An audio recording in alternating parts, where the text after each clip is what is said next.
سلام يا رسول الله، سلام يا حبيب الله، سلام يا نبي الله، سلام يا رسول الله. بسم اللہ الرحمن الرحیم وَيَقُولُونَ آمَنَّا بِاللَّهِ وَبِالرَّسُولِ وَأَطَعْنَا ثُمَّ يَتَوَلَّى فَرِيقٌ مِّنْهُم مِّن بَعْدِ ذَلِكَ وَمَا أُولَٰئِكَ بِالْمُؤْمِنِينَ وَإِذَا دُعُوا إِلَى اللَّهِ وَرَسُولِهِ لِيَحْكُمَ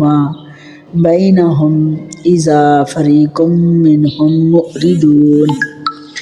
سورۃ نور کی آیت نمبر 46 اور 47 میں نے آپ کے سامنے تلاوت کی ہے۔ اللہ تعالیٰ نے ارشاد فرمایا ہے وَيَقُولُونَ، اور وہ کہتے ہیں آمنا، ہم ایمان لائے، یعنی وہ لوگ جو دل سے ایمان تو نہیں لائے پر وہ کہتے ہیں زبان سے ہم ایمان لائے۔ کس پر؟ باللہ، اللہ تعالیٰ پر، وبالرسول، اور اس کے رسول صلی اللہ علیہ وسلم پر، وَأَطَعْنَا، اور ہم نے فرمانبرداری کی، اطاعت کی یا بات مان لی ہم نے، ثم، پھر، یتولیٰ، پھر منہ پھیر لیتا ہے، فریق منہم، ایک گروہ ان میں سے، پھر زیادہ لوگ جو ان میں سے ایک گروہ ہیں وہ کوئی ایک آدھی مان لیتا ہے، باقی لوگ جو ہیں وہ پھر منہ پھیر لیتے ہیں، منہم، ان میں سے جو لوگ ہیں جو بات یہ کرتے ہیں کہ ہم اللہ پر ایمان لائے اور رسول اللہ صلی اللہ علیہ وسلم پر بھی لائے اور ان کی بات بھی ہم نے مانی، اطاعت بھی ہم نے کی، تو پھر اچانک ایک گروہ جو ہے وہ اپنا منہ پھیر لیتا ہے ان میں سے جو یہ بات کر رہے تھے، من بعد ذالک، بعد اس کے، یعنی جب یہ بات انہوں نے کر دی ہم تو اللہ پر ایمان لاتے ہیں، رسول اللہ صلی اللہ علیہ وسلم پر بھی لاتے ہیں، اطاعت بھی کرتے ہیں، تو یہ باتیں کرنے کے بعد پھر کیا کرتے ہیں، پھر جاتے ہیں ایک گروہ ان میں سے، وما اولئک بالمؤمنین، اور یہ نہیں ہیں یہ لوگ ایمان والے یا ایمان لانے والے، یہ لوگ صرف باتیں کرتے ہیں، ایمان نہیں لاتے، یہ ان کی زبانی جمع خرچ ہے، یہ لوگ اندر سے نافرمانی کرتے ہیں اور دل سے ایمان قبول نہیں کرتے ہیں، تو اس لیے یہ صرف باتیں کرتے ہیں۔ وَإِذَا، اور جب، دُعُوا إِلَى اللَّهِ، جب بلایا جاتا ہے ان کو اللہ تعالیٰ کی طرف، وَرَسُولِهِ، اور اس کے رسول کی، لِيَحْكُمَ، تاکہ فیصلہ کیا جائے، بینہم، ان کے درمیان، تو اذا، اچانک، فریق منہم، ایک گروہ ان میں سے، معرضون، منہ پھیرنے لگتے ہیں، کہ جب کوئی بات ہو جائے، کوئی معاملہ درپیش آ جائے تو پھر ان کو بلایا جاتا ہے کہ آؤ رسول اللہ صلی اللہ علیہ وسلم کی طرف آؤ، تاکہ اللہ کا رسول جو ہے، اللہ اور اس کا رسول، کیونکہ کرنا تو رسول اللہ صلی اللہ علیہ وآلہ وسلم نے ہی فیصلہ ہے، بات انہوں نے کرنی ہے، براہ راست تو کسی نے اللہ کو تو نہیں دیکھا، نہ اللہ نے کسی سے کلام کی، نہ فیصلہ کیا، لیکن رسول اللہ صلی اللہ علیہ وسلم کا فیصلہ ہی اللہ کا فیصلہ ہے، اس لیے جہاں فعل صادر ہوتا ہے حضور پاک صلی اللہ علیہ وسلم کا، تو اللہ تعالیٰ فرماتا ہے یہ اللہ کی طرف اور اس کے رسول کی طرف ہے، یعنی کیونکہ جو بات بھی آپ فرماتے ہیں وہ ما ینطق عن الہویٰ، اللہ کے حکم سے ہی بولتے ہیں، وہ کوئی بات اپنی طرف سے نہیں کہتے، اس لیے ہر جگہ پر اللہ اور اللہ کا رسول کہا جاتا ہے، جو حکم بھی، جو احکام بھی صادر ہوتے ہیں اللہ اور اس کے رسول کی طرف سے ہوتے ہیں، لیحکم، تاکہ فیصلہ کریں، بینہم، ان کے درمیان، تو اچانک ایک گروہ ان میں سے منہ پھیرنے لگتا ہے، بھئی آؤ اب اللہ رسول کی طرف آؤ تاکہ تمہارے کام کا فیصلہ کیا جائے، پھر لیکن وہ کیا کرتے ہیں کہ وہ منہ پھیر لیتے ہیں۔ اب یہ جو آیت ہے یہ ایک منافق کے بارے میں نازل ہوئی ہے کہ ایک منافق تھا جس کا نام بشر تھا، اس کا ایک یہودی سے جھگڑا ہو گیا، اس یہودی نے بشر کو کہا کہ چلو رسول اللہ صلی اللہ علیہ وسلم کے پاس چلتے ہیں، وہ آپ کے نبی بھی ہیں تو وہ بہترین فیصلہ فرماتے ہیں عدل و انصاف کے ساتھ، تو ہم چلتے ہیں ان کے پاس اور وہ فیصلہ جو بھی کریں گے ہم اس پر عمل کریں گے۔ اب بشر کے دل میں چور تھا کیونکہ وہ منافق تھا اور وہ یہودی سے یوں ہی بے مقصد ہی الجھ رہا تھا تاکہ اسے پتہ چلے کہ میں نہیں جانا چاہتا. پھر الجھ رہا تھا اور اس سے معلوم تھا کہ بارگاہ رسالت میں گئے تو وہاں کوئی سفارش نہیں چلے گی اور نہ ہی کسی کی طرفداری کی امید رکھی جا سکتی ہے.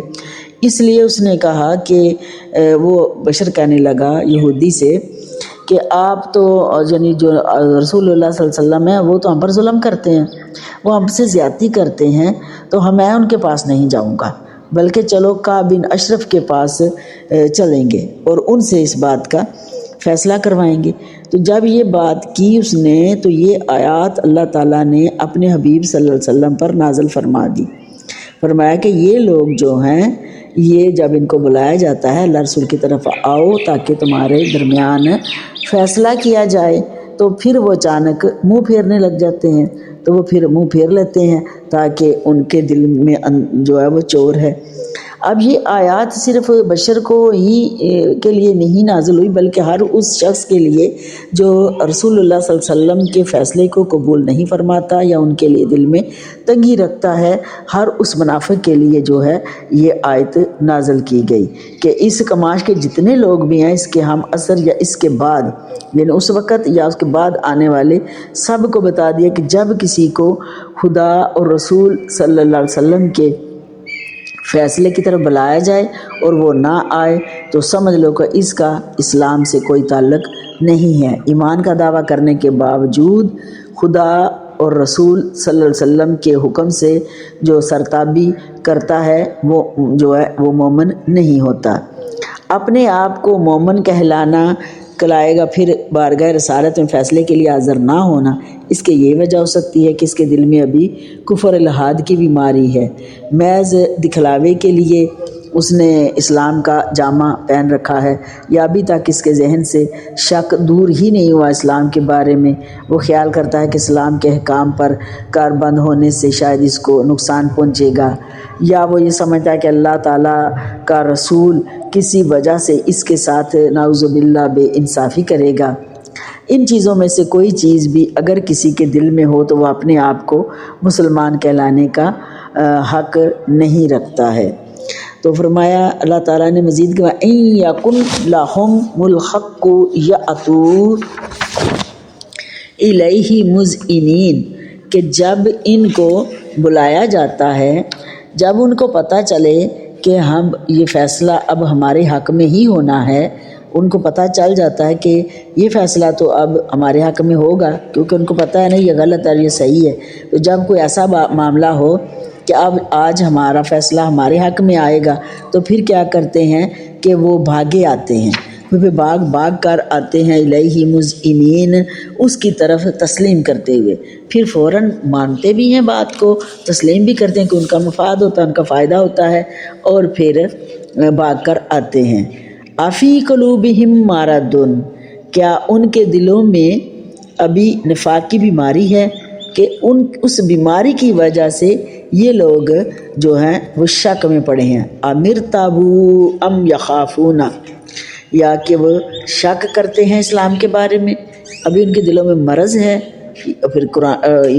اسلام کے بارے میں بھی وہ شک میں مبتلا ہیں، یا پھر ان کو ام یخافون ڈرتے ہیں یا اندیشہ ہے، ان یحیف اللہ علیہم، اس بات کا اندیشہ ہے کہ شاید زیادتی کرے گا اللہ تعالیٰ علیہم ان پر، ورسولہ اور اس کا رسول، بلکہ اولئک هم الظالمون، بلکہ یہ لوگ خود ہی ظالم ہیں. یعنی نہ تو ان کے دلوں میں یہ جو خیال ہے کہ اللہ اور اللہ کا رسول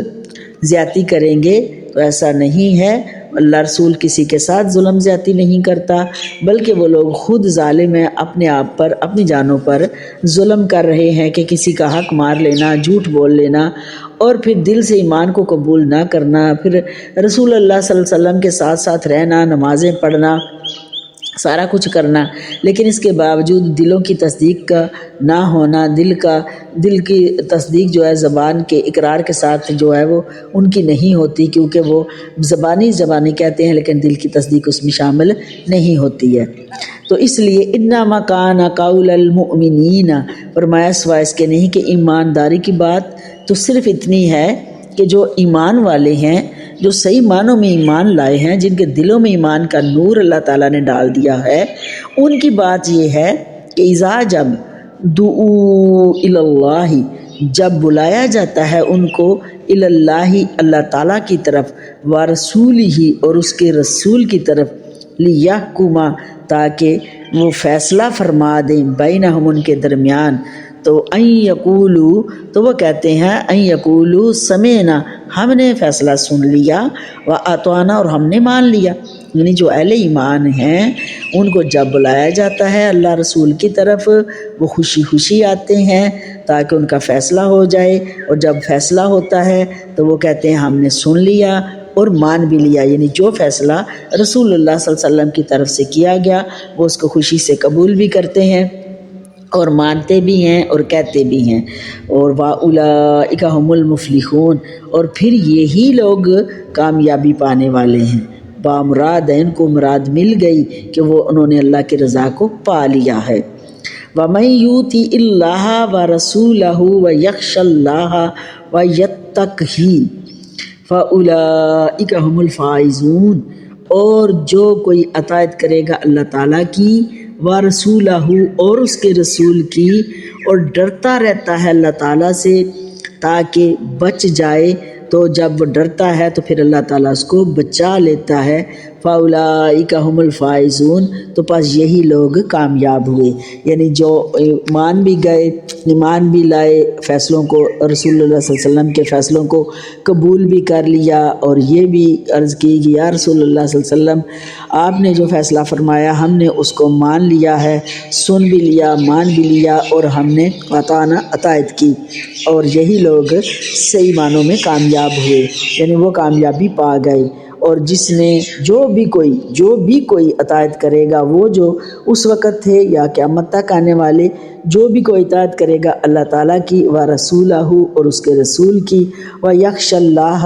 اور اللہ تعالیٰ سے ڈرتا رہے گا، تو جب وہ ڈرتا رہے گا تو وہ بچ گیا۔ کس سے بچ گیا؟ جہنم کی آگ سے بچ گیا، اللہ تعالیٰ نے اس کو بچا لیا۔ فَأُولَٰئِكَ هُمُ الْفَائِزُونَ، بس یہی لوگ جو ہیں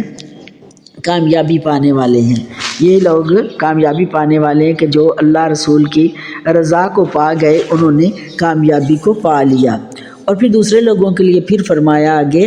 کیونکہ مختصر کر رہی ہوں، وَأَقْسَمُوا بِاللَّهِ جَهْدَ أَيْمَانِهِمْ، کچھ ایسے لوگ ہیں جو قسمیں اٹھاتے ہیں اللہ تعالیٰ کی، اب بات پہ قسمیں اٹھائیں، میں نے یہ کیا، میں نے وہ کر دیا، تو یہ بار بار قسمیں اٹھانا بھی کسی کے جھوٹا ہونے کی دلیل ہوتی ہے، کیونکہ بات میں معیار ہو، بات میں سچائی ہو تو اس کا اپنی ایک معیار ہوتا ہے اور ایک قدر ہوتی ہے اور اس کا ایک وزن ہوتا ہے۔ اور بار بار قسمیں کھانا اللہ تعالیٰ کی، جہد ایمانہم، بڑے زور شور سے قسمیں کھانا، لئن، اگر، وہ کہتے ہیں قسمیں کھا کے کہتے ہیں کہ اگر آپ امرتہم، کہ آپ انہیں حکم دیں، کہ اگر آپ ان کو حکم دیں، لا یخرجن، تو وہ ضرور گھروں سے نکلیں گے، یعنی جہاد کے لیے وہ ضرور نکلیں گے۔ اور بڑی قسمیں اٹھا کے نا دعوے کرتے ہیں، یہ دعوے کرتے ہیں، تو رب نے ان کی کیفیت کو بھی بیان کر دیا کہ یہ اس طرح سے کہہ رہے ہیں۔ تو اے پیارے حبیب صلی اللہ علیہ وسلم فرما دیں، کل فرما دیں آپ، لا تقسموا، کہ تم قسمیں نہ اٹھاؤ، تم قسمیں نہ کھاؤ، کیونکہ اللہ دیکھ رہا ہے، اللہ اپنے حبیب کو ہر بات سے آگاہ فرما رہا ہے۔ تم قسمیں نہ کھاؤ، طاعتم معروفہ، کہ تمہاری اطاعت ہم کو معلوم ہے، کہ تم کتنی اطاعت کرتے ہو، کتنی تم اپنی جانیں قربان کرتے ہو، یہ سب ہم جانتے ہیں۔ طاعتم معروفہ، تمہاری اطاعت ہم کو بہت معلوم ہے۔ ان اللہ، بے شک اللہ تعالیٰ، خبیرم، خبر رکھتا ہے، بما، اس کی تعملون، جو تم کرتے ہو، یعنی جو کچھ تمہارے کام ہیں جتنے بھی، وہ سب کی خبر اللہ تعالیٰ کو ہے۔ جو بھی تم کرتے ہو، جو عمل کرتے ہو، جو سازشیں کرتے ہو، وہ سب اللہ کو پتہ ہے۔ بس یہی کہہ دیں، کل اطیع اللہ، اے حبیب مکرم صلی اللہ علیہ وسلم آپ فرما دیں ان لوگوں سے کہ بس اتنا کافی ہے تمہارے لیے کہ تم اطاعت کرو اللہ تعالیٰ کی، واطیعوا الرسول، اور اس کے رسول کی، یعنی بار بار قسمیں نہیں کھاؤ بلکہ اللہ کی اور اللہ کے رسول کی اطاعت کرو۔ فائن پھر اگر تولو پھر روگردانی کرے فائنہ ما بس وائس کے علیہ اس پر ما حملا جس کا ذمہ اس پر ہے، یعنی جو اگر پھر اس کے بعد آپ انہیں فرمائیں کہ بس اتنا کام کرو، اللہ تعالیٰ کی اطاعت کرو، اللہ کے رسول کی اطاعت کرو، پھر اس کے باوجود اگر وہ پھر جائیں تو پھر سوائے اس کے نہیں، ان پر ذمہ اسی چیز کا ہے، یعنی وہ بوجھ سارا ان کا اپنا ہے، جو کام کر رہے ہیں ان کے اپنے ذمے ہیں، وعلیکم اور آپ پر ہے ما حملتم جو آپ کے ذمے ہے، یعنی ان کا ذمہ ان کی طرف، آپ کا ذمہ آپ کی طرف ہے، ما حملتم اٹھایا، جو اٹھایا انہوں نے، اس کو اٹھایا بھی بولتے ہیں، ذمہ بھی بولتے ہیں۔ وَإِن تُطِيعُوهُ اور اگر تم اطاعت کرو گے اس کی، کس کی؟ نبی کی اطاعت کرو گے، تہتدوا تو کیا ہوگا؟ ہدایت پا جاؤ گے، تمہیں ہدایت مل جائے گی۔ وما علی الرسول اور نہیں ہے ہمارے رسول الا البلاغ المبین مگر پہنچا دینا ظاہر، ہمارے رسول پر یہ ذمہ داری نہیں کہ تم عمل کرتے ہو یا نہیں کرتے ہو، ہمارے رسول پر یہ ہے اگر تم لوگ ان کی اطاعت کرو گے تو تمہیں ہدایت کا راستہ مل جائے گا، اور اگر تم نہیں کرو گے تو رسول کی یہ ذمہ داری نہیں ہے، رسول کی ذمہ داری اتنی ہے وما علی الرسول الا البلاغ المبین پہنچا دینا ظاہر، کہ وہ اپنا پیغام جو ہے وہ اچھے طریقے سے آپ تک پہنچا دیں، اور وہ پہنچا رہے ہیں۔ اللہ تعالیٰ سے دعا ہے اللہ تعالیٰ اپنے حبیب مکرم صلی اللہ علیہ وسلم کے صدقے سے اس پیغام مصطفیٰ پر ہمیں عمل پیرا ہونے کی توفیق عطا فرمائے۔ واخر دعوانا الحمدللہ رب العالمین۔